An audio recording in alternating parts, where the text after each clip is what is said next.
let's talk about the 4 Ps of the new human species. I think most of you know the 4 Ps are possibilities, probabilities, potentials, and passageways. So this isn't written in stone, right? We're opening up the door for all.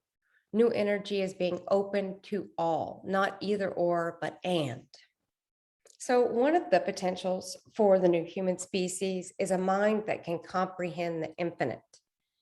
Simultaneous perspectives in an open loop system. Simultaneous perspectives also includes no perspective. That means the mind is not slicing out, here's one perspective, here's one way to view something, here's another way, here's another way. When the Atlantean mind was developed and furthered, and eventually we had the Atlantean headband. Whether you put it on or not doesn't really matter at this point because we all have an Atlantean design mind, but it kept getting more and more complicated. And I'm going to get my props and show you something. 1 second.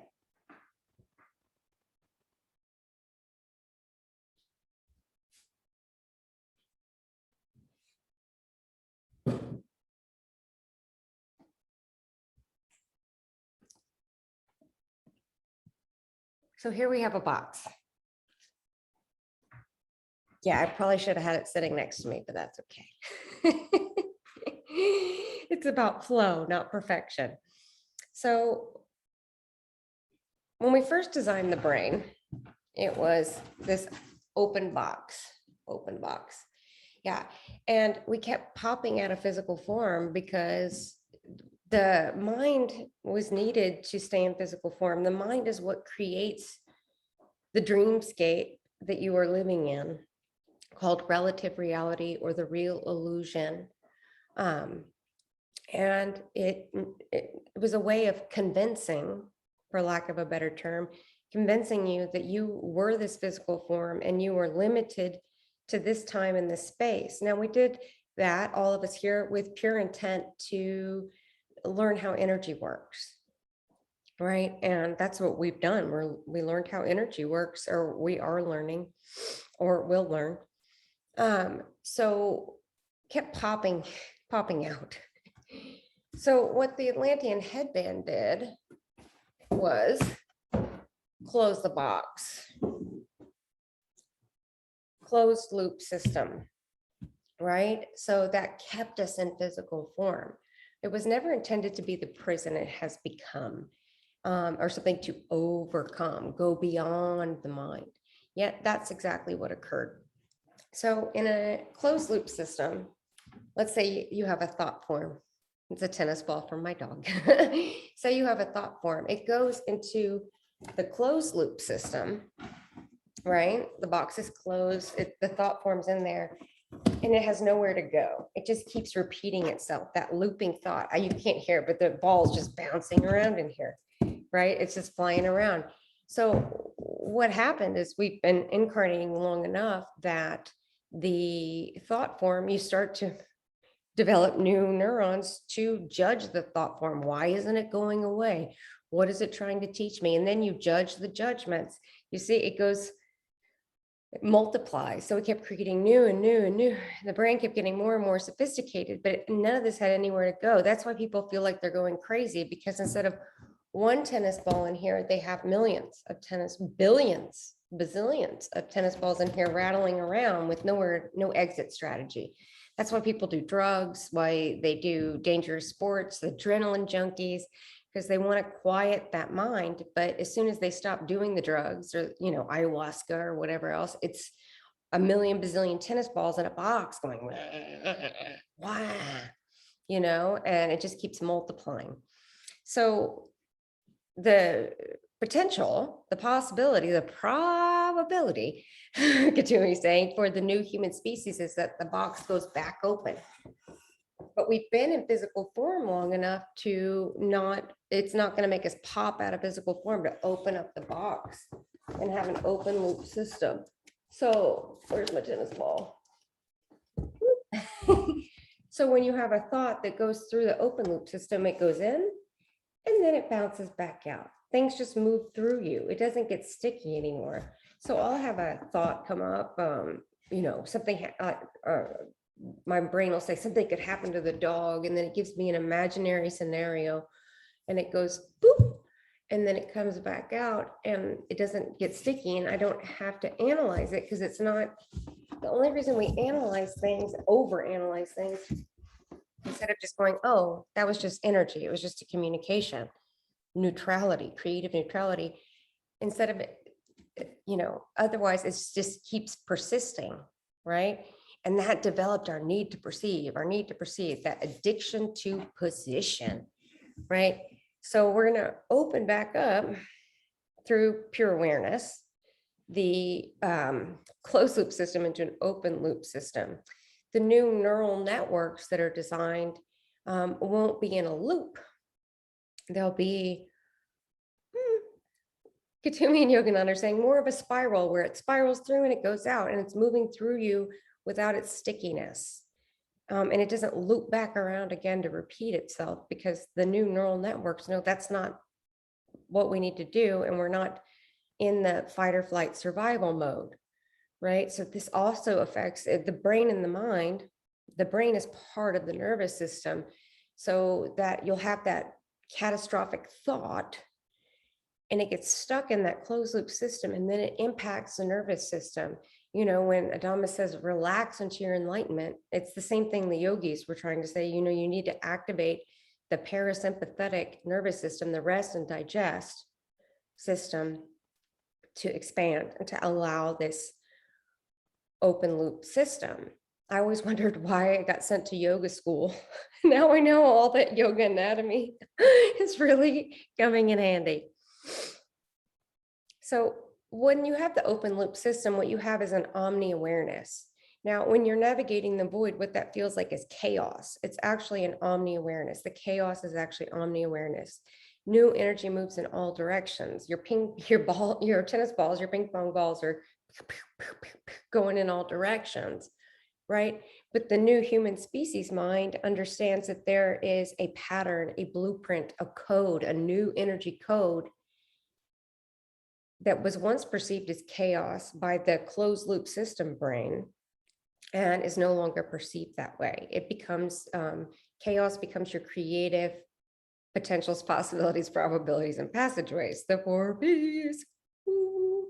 So omni-awareness is seeing all the perspectives at once, even including no perspective. It's not, here's one perspective, here's another. Well, if I look at it this way, we're not doing the step-by-step, incremental step perspectives. They all happen at once. And what you have is a kaleidoscopic experience. And because the thought forms aren't stuck, you're not, thought forms created these emotions, or emotions can create thought forms now. It's not this and then this, and this and then this, right? But as the stuff in the closed loop system got stuck there, that's when human emotions developed at the beginning. Now you can have an emotion and then form the thought, but that's kind of besides the point. I'm getting too much in the weeds. But without a thought or emotion, that you perceive everything at once, but it's not empty, because you're experiencing each perspective as a sensation. So it's a very rich and textured experience. No thought or emotion required, but those things will evolve as we sit in our light body experience. There's a singular communications network. You guys have heard me talk a lot about this. The way the current body is designed is there's a lot of systems. There's the vascular system, oxygen, the circulatory system, blood, the nervous system, the endocrine system, hormone regulation. There's a lot of systems, right? And I always use the example of my father. He was very ill from being exposed to Agent Orange in Vietnam, and they would give him a pill for his kidneys, and it would affect his circulatory system, right? And so then they'd give him something for the circulatory system, and that would affect his liver, right? So we have this really complex network, and it takes a lot of time. Like a human goes on a diet, it's going to take them 6 months to a year to achieve their their goals if they stick with it, plus the emotion involved in it, plus all the belief systems, right? So, and, right, I want to make a really big point. We're not trying to get rid of all of our conditioning. Oh, that's a condition. It's bad. You're conditioned. You're conditioned. I am a conditioned human being. I wake up with the sun or right before it. I have my coffee. I have my routine. When the sun goes down, I begin to wind down. It's not getting rid of the conditioning. It's just becoming aware of it. And as we become aware of it, we're rewriting the codes and simplifying this experience of being in our light body and our biological body simultaneously. So you just feel that, right? And it's not to eradicate the biology. We're actually going to create a new one, the new human species, should we stay here long enough. But Toomey stayed on Earth 24 years after his realization. 24. Those first 4 or 5 years, he just took a walk. What does it all mean? I just, I'm by myself, and then when he really found his light body, which he shared in channel number 2 of the Living in the Garden of New Life series, he talks about going out into his pagoda house at the base of the Himalayas. And that's really a metaphor for him experiencing his light body.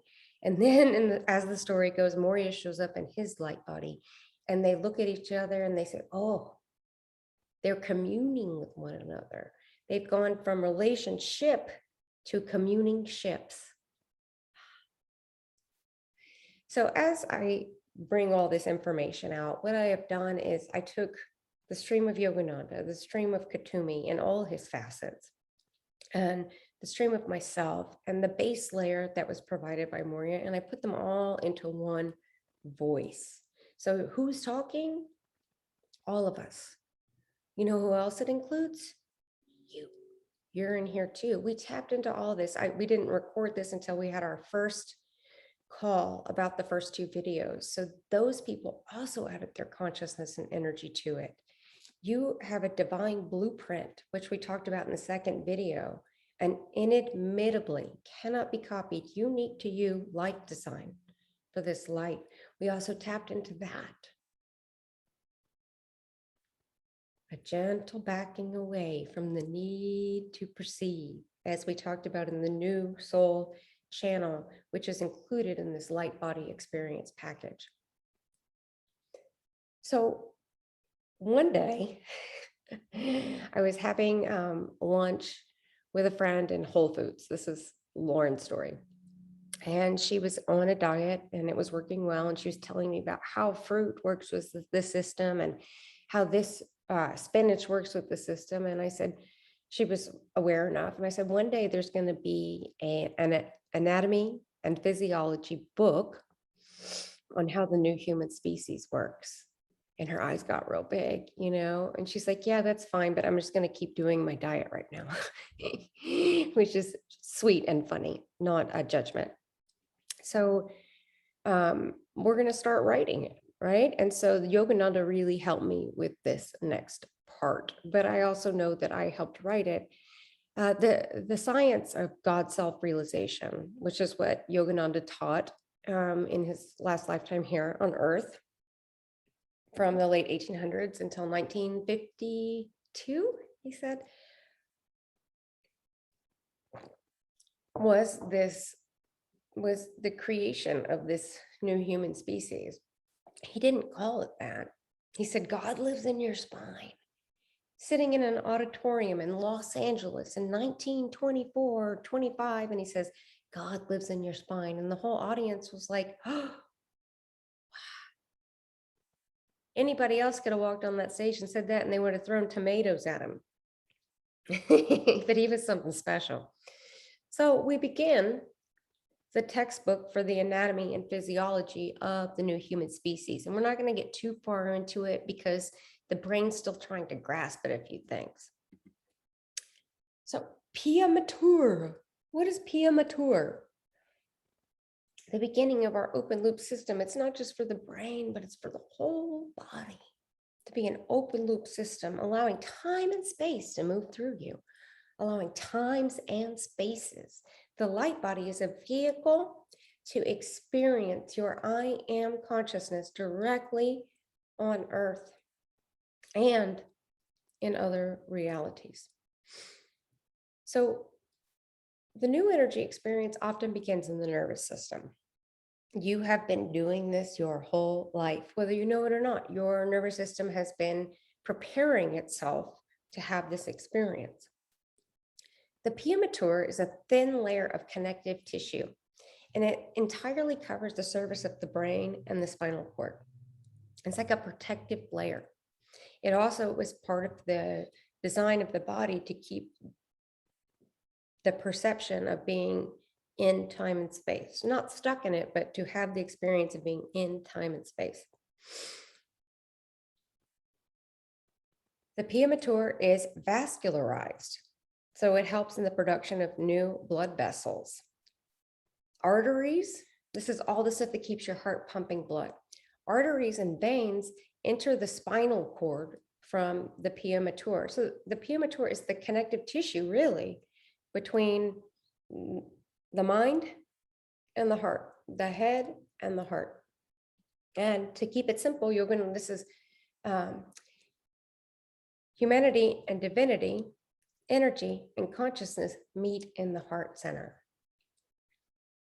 So this is why breathing is so good and calms us down and really allows us to go beyond the mind, because it's the bridge between the head and the heart, between energy and consciousness. It's also the center of love, and love is what connects energy and consciousness together. So the pia mater, the innermost layer of membranes that surround the central nervous system, that barrier or cushion aids in the production of cerebral spinal fluid, keeps the spine fluid. The physical exercises that I do in this lifetime as Lauren are all about spinal health, spinal flexibility, spinal movement. I'm keeping the blood flow going there. I'm not going to get my six-pack abs, although I do have really nice abs because of all the spinal work that I do and supporting me. You don't need flat abs, obviously, to do this, but allowing that flow, right? Whether you're moving through it physically or not, it doesn't really matter. So this barrier cushion aids in regulating the blood flow and protects the nervous system from toxins and foreign particles, right? What has this got to do with anything? So this is where the local linear Atlantean designed brain can make the quantum leap into creative intelligence, the mind of the God also. We oxygenate it, we begin to feel into the different systems as the way they were programmed in Atlantis begins to dissolve, which rewrites the DNA. The biology starts to adapt because the biology is energy responding to consciousness. And I don't want to get too far into the scientific details. Yogananda says there's a place for science. And I said, yes, there is, but let's not get too far into it. And he says, okay. All right. So continuing with the 4 Ps of the new human species, the Devere, or what Katumi and I call the fountain within, is where new energy generates, right? And it's a singular communications network. It's not a physical thing in the body. It's not happening in your gut or whatever else. It's part of the light body experience. Channel number 9 in the Living of the Garden of New Life series talks about feeling into the fountain within. It has always existed within you, and we're about to tell you why and how.